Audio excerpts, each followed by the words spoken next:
ಧನುರಾಶಿಯವರಿಗೆ ಪರಾಭವನಾಮ ಸಂವತ್ಸರದಲ್ಲಿ ಮೊದಲ 6 ತಿಂಗಳು 4 ತಿಂಗಳು ಉತ್ತಮವಾದ ಫಲಗಳಿದೆ. ಈಗಾಗಲೇ ನೀವೆಲ್ಲ ಚೆನ್ನಾಗಿದ್ದೀರಾ. ಜೂನ್ವರೆಗೂ ಗುರುಬಲ ಇದೆ. ಆದ್ದರಿಂದ ಎಲ್ಲ ಒಳ್ಳೆಯ ಕೆಲಸ ಕಾರ್ಯ ವ್ಯವಹಾರಗಳೆಲ್ಲ ನಡೀತಾ ಇದೆ.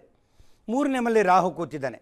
ಈಗಾಗಲೇ ರಾಹು ನಿಮ್ಗೆ ಬಂದಾಗಲೇ ತುಂಬ ದಿವಸ ಆಗೋಯ್ತು. ಹೋದ ಜೂನ್ ತಿಂಗಳಿಂದ ಈಗಾಗಲೇ ನಿಮಗೆ ಹೊರಗಡೆ ಹೋಗೋರಿಗೆ ವೀಸಾ ಪಾಸ್ಪೋರ್ಟ್ಗಳು ಎಲ್ಲ ಸೀಲಾಗಿ ಬಂದಿದೆ. ಎಲ್ಲಿ ಬೇಕಾದ್ರೂ ದೇಶವನ್ನು ಸುತ್ತುವಂಥ ಯೋಗ ಇದೆ ನಿಮಗೆ. ಆದ್ದರಿಂದ ಅದರಲ್ಲೂ ಒಳ್ಳೆಯ ಕೆಲಸ ಆಗ್ತಾಯಿದೆ. ಆಮೇಲೆ ಶನಿ ಚತುರ್ಥದಲ್ಲಿ ಕೂತ್ಕೊಂಡ್ಬಿಟ್ಟಿದ್ದಾನೆ.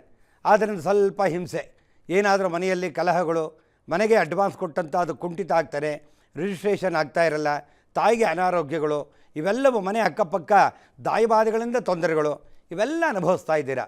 ಆದರೆ ನಿಮಗೆ ಏನಂದರೆ ಈ ಒಂದು ಜೂನ್ ತನಕ ಮಾತ್ರ ಇವೆಲ್ಲ ಇರುತ್ತೆ. ಪುನಃ ಮುಂದೆ ಏನಾಗುತ್ತೆ, ಗುರು ಅಲ್ಲಿಂದ ಬದಲಾವಣೆ ಕರ್ಕಾಟಕಕ್ಕೆ ಬರ್ತಾನೆ. ಗುರು ಅದು ಅಷ್ಟಮ ಆಗ್ತದೆ. ಆದ್ದರಿಂದ ಅಲ್ಲಿಂದ ಗುರು ಬಂದಾಗ ಅಲ್ಲಿ ಸ್ವಲ್ಪ ನಿಮಗೆ ತೊಂದರೆಗಳು ಏರುಪೇರುಗಳು ಕಾಣುತ್ತೆ. ಬಹಳ ಎಚ್ಚರಿಕೆ ಇರಬೇಕು.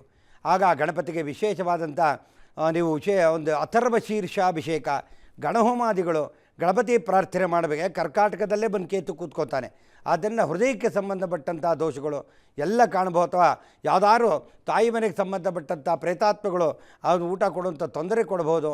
ಇವೆಲ್ಲ ಮುಂದೆ ಬರತಕ್ಕಂಥ ಮಹಾಲಯ ಪಿತೃಪಕ್ಷದಲ್ಲಿ ನೀವು ನಿವಾರಣೆ ಮಾಡ್ಕೊಳ್ಬೋದು.